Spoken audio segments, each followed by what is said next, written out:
आज हम लोग आर्टिकल के यूज ऑफ द यानी डिफिनिट आर्टिकल पर चर्चा करते हैं। ये जो डिफिनिट आर्टिकल है उसमें केवल एक ही एग्जांपल आता है द।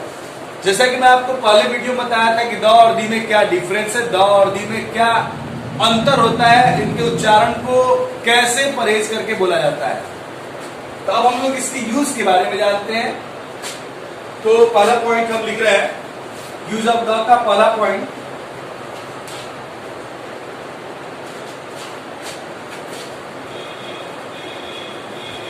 द का प्रयोग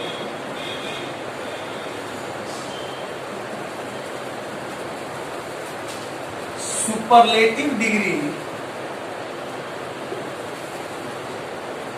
के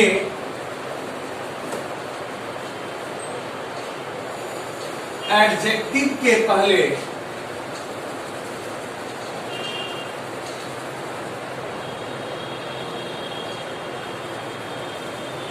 किया जाता है।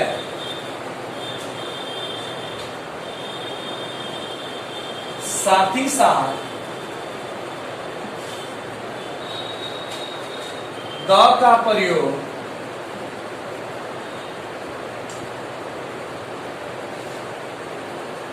दुनिया की अनूठी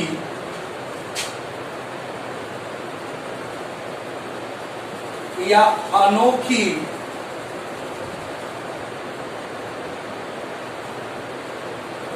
वस्तुओं के साथ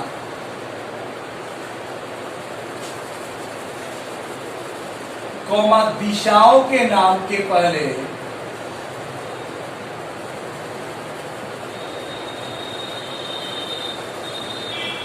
दिशाओं के नाम के पहले तथा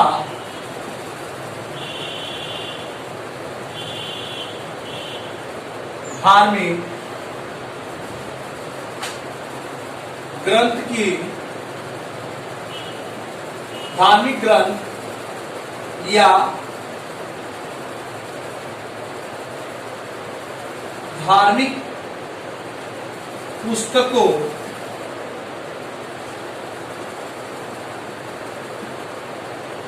के नाम के पहले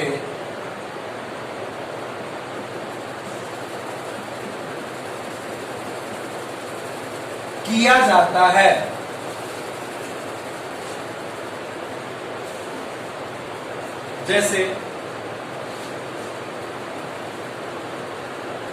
जैसे हम लोग बात कर रहे हैं सबसे पहले कि द होता क्या है। तो द एक डिफिनिट आर्टिकल है, यानी ये किसी नाउन के पहले अगर इनका प्रयोग हो तो वो सर्टेनिटी का बोध कराने लगते हैं, निश्चित का बोध कराने लगते हैं, क्योंकि डिफिनिट का अर्थ ही होता है निश्चित। तो द का प्रयोग सुपरलेटिव डिग्री। तो अब थोड़ा सा डिग्री के बारे में जानते हैं। देखिए डिग्री एक्चुअली में होता क्या है, तो डिग्री को मुख्यतः 3 भागों में बांटते हैं और डिग्री का शुद्ध बिंदु होता है अवस्था।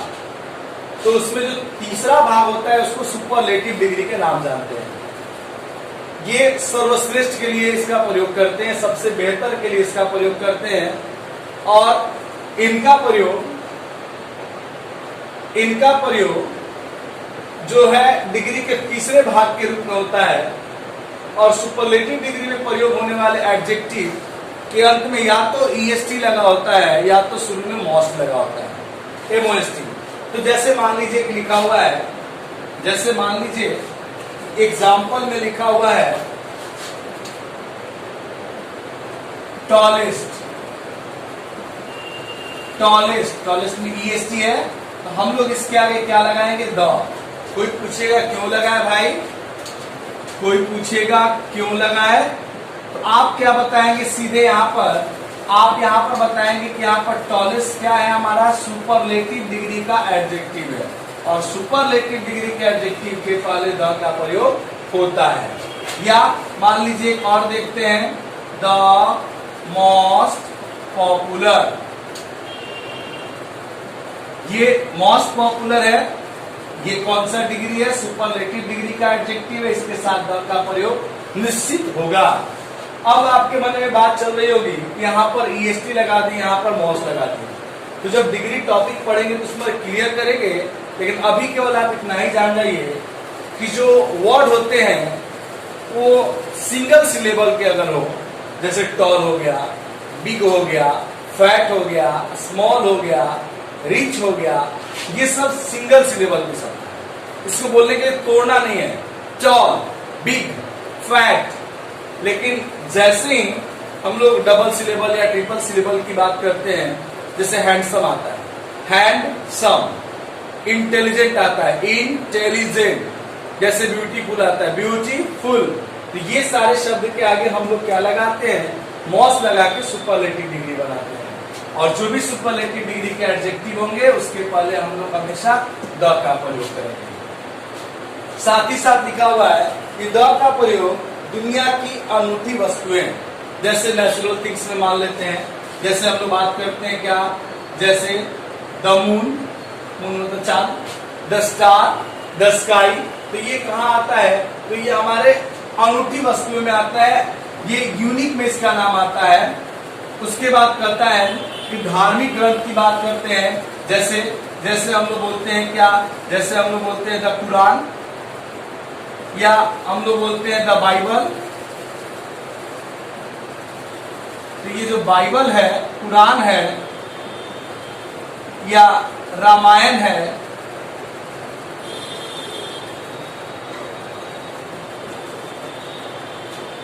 रामायण है, तो ये सब क्या है, हमारे धार्मिक ग्रंथ है, हमारी धार्मिक पुस्तकें हैं। तो अगर इनका प्रयोग कहीं किया गया हो तो इसके आगे हम लोग द का प्रयोग अवश्य करते हैं। कॉपी कर ले आप।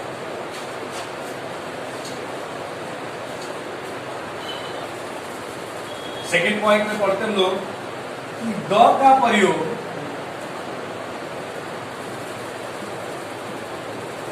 वाद्य यंत्रों, जिसको हम लोग बोलते हैं क्या, म्यूजिकल इंस्ट्रूमेंट,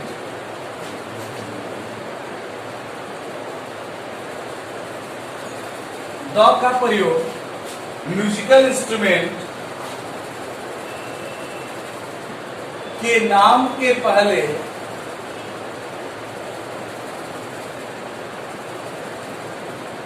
किया जाता है।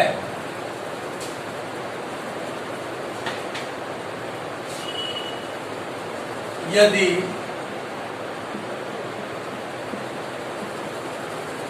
किसी वाक्य में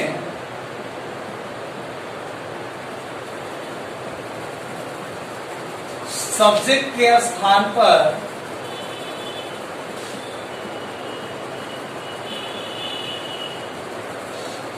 यानी वाक्य के शुरुआत में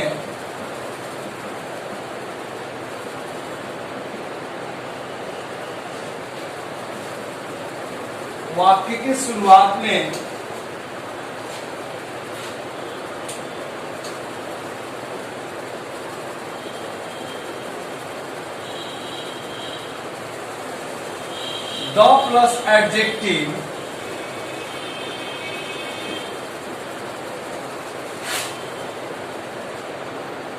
यानी एडजेक्टिव के पहले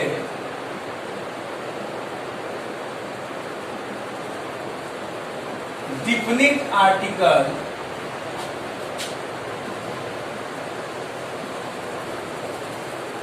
द का प्रयोग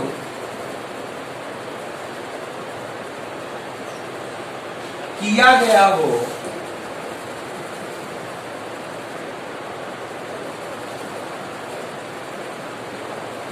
तो उससे पूरी समूह जाति या पूरी समुदाय का बोध होता है।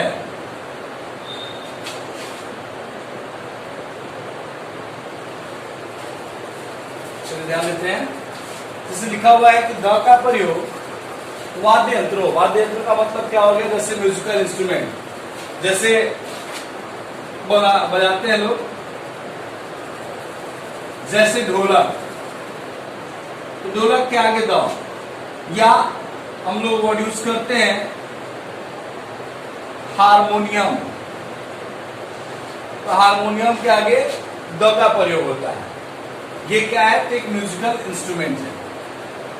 अगर सब्जेक्ट के स्थान पर द प्लस एडजेक्टिव, जैसे मैं आपको बताया था कुछ देर पहले, मैं बताया था आपको कि कोई एडजेक्टिव अगर आता है तो उसके पहले हम लोग इंडिफिनिट आर्टिकल यानी ए एन का प्रयोग तब तक नहीं करेंगे जब तक इस वाक्य में नाउन एडजेक्टिव के साथ नहीं आए। लेकिन अगर एडजेक्टिव का प्रयोग वाक्य की शुरुआत में किया गया हो और उसके पहले अगर द आ जाए, तो ये द रिच का मतलब क्या होगा? ये द रिच का मतलब हो गया क्या? पूरे अमीर लोग, पूरे अमीर जाति के लोगों का यहाँ पर बोल हो रहा है। अगर मैं इस तरह लिख देता हूं द ब्लाइंड, तो ऐसे ब्लाइंड का मतलब होता है अंधा। ब्लाइंड का मतलब होता है अंधा, लेकिन द ब्लाइंड का मतलब क्या हो जाएगा? अंधे लोग। यानी आपको दिमाग में क्या रखना है कि एडजेक्टिव के साथ आर्टिकल तब तक नहीं लगता है जब उसके साथ नाउन ना आए, लेकिन एडजेक्टिव का प्रयोग वाक्य के शुरुआत में किया गया हो और उसके पहले द आ जाए तो इससे पूरे जाति और समुदाय का बोध होता है। यानी द रिच का मतलब अमीर लोग, द ब्लाइंड का मतलब अंधे लोग। इसे कॉपी कर लें।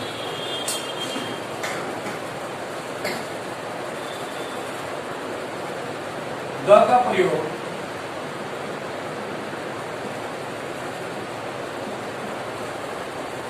धार्मिक संप्रदाय,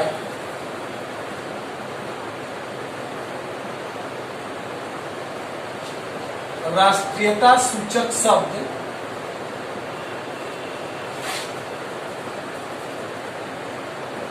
तथा समाचार पत्रों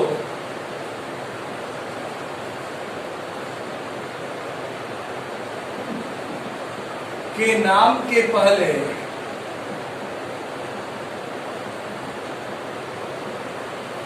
किया जाता है।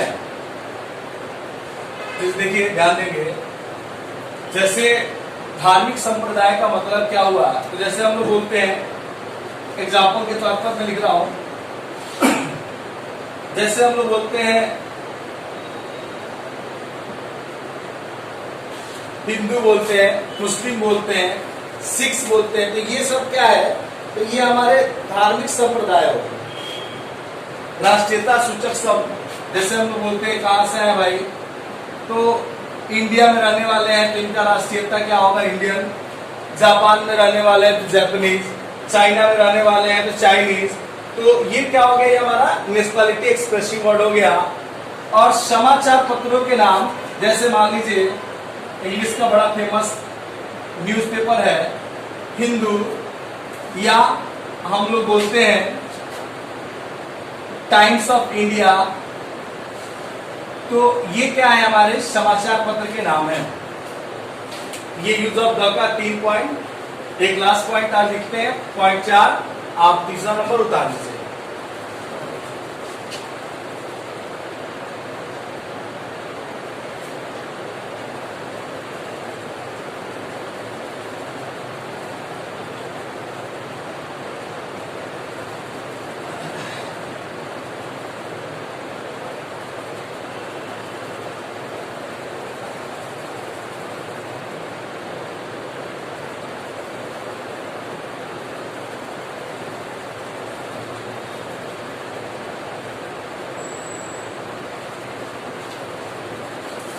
लास्ट पॉइंट लिखते हैं,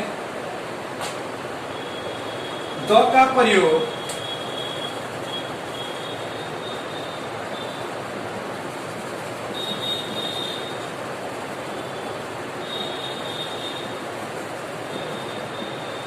शरीर के भाग के नाम तथा ऑर्डिनल एडजेक्टिव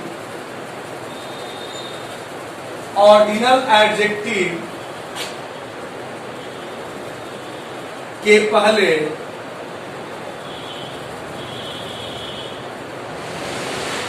किया जाता है। तो लिखा हुआ है कि आप विधा का प्रयोग शरीर के भाग के नाम, जैसे में हम लोग बात करते हैं कि कभी कभी हम लोग पढ़ते हैं कि कल रात एक चोर आया था, जिनके घर चोरी करने गया, उन्होंने उसे अपने आर्म, अपने बाजुओं से उन्हें पकड़ लिया। तो ये आर्म जो है ये क्या है, हमारा पार्ट्स ऑफ बॉडी में है। तो वहां वो क्या लिखते, एग्जाम्पल, आई कॉट, कैश का V2 है caught, I caught the robber, डाकू, बाय द आर्म। मतलब क्या, आर्म या पार्ट्स ऑफ बॉडी नेम है और इसके आगे हमने क्या लगाया, द। तो पार्ट्स ऑफ बॉडी नेम के साथ हम लोग द का प्रयोग करते हैं। कभी कभी सेंटेंस को थोड़ा सा और घुमा देता है और इसमें डिजीज का नाम मेंशन कर देता है। जैसे बोल देगा कि आपको लंग्स, लंग्स का मतलब होता है फेफड़ा, LUNGS, कि आपके लंग्स में कैंसर हो गया है। तो कैंसर क्या एक डिजीज के नेम है। तो उस स्थिति में भी आप शरीर के भाग के नाम के साथ ही द लगाइएगा। जैसे हम लोग बोलते हैं क्या, कैंसर ऑफ द लंग्स, ठीक है। अगर ऐसा कभी कभी घुमा देता है कि जो पार्ट्स ऑफ बॉडी है उसके साथ डिजीज नेम दे देगा, तो आप पार्ट्स ऑफ बॉडी के साथ उस डिजीज नेम हो, फिर भी आप पार्ट्स ऑफ बॉडी के साथ ही द का प्रयोग करेंगे, उस डिजीज के साथ नहीं करेंगे। उसके बाद आता है ऑर्डिनल एडजेक्टिव। ये ऑर्डिनल एडजेक्टिव होता क्या है, तो देखिए ये एक्चुअली में सबसे पहले कार्डिनल के बारे में जानते हैं। एक कार्डिनल होता है और एक ऑर्डिनल होता है। कार्डिनल ये नंबर के बारे में बात करते हैं हम लोग। जैसे कार्डिनल नंबर में हम लोग जनरली पढ़ते हैं 1 2 3 4 5, और ऑर्डिनल एडजेक्टिव ऑर्डिनल नंबर में क्या हो जाता है, जैसे फर्स्ट, सेकेंड, थर्ड। जैसे हम लोग बात करते हैं, जैसे एग्जांपल देखते हैं, doctor Rajendra Prasad was the first president of India। तो आपको क्या देखना है यहाँ पर देखना है कि ये फर्स्ट है। ये फर्स्ट क्या है आपका, तो ऑर्डिनल एडजेक्टिव है। कार्डिनल एडजेक्टिव क्या होता है, 1 2 3। तो इस ऑर्डिनल एडजेक्टिव के पहले हमेशा डिफिनिट आर्टिकल यानी द का प्रयोग होगा, यहाँ ए और एन का प्रयोग नहीं होगा। आप इसे उतार लेंगे। आज का ये मेरा लास्ट पॉइंट था, आज यूज ऑफ द का ये लास्ट रूल था। फिर हम लोग मिलेंगे इससे आगे, यानी रूल नंबर 5 से अपने नेक्स्ट क्लास में, नेक्स्ट वीडियो में। आप इसे बढ़िया से अध्ययन कर लीजिएगा, बढ़िया से आप इसे पढ़ लीजिएगा, और डाउट होने पे मुझे कॉल, मैसेज या कमेंट बॉक्स में लिखकर अवश्य पूछिएगा। Thank you.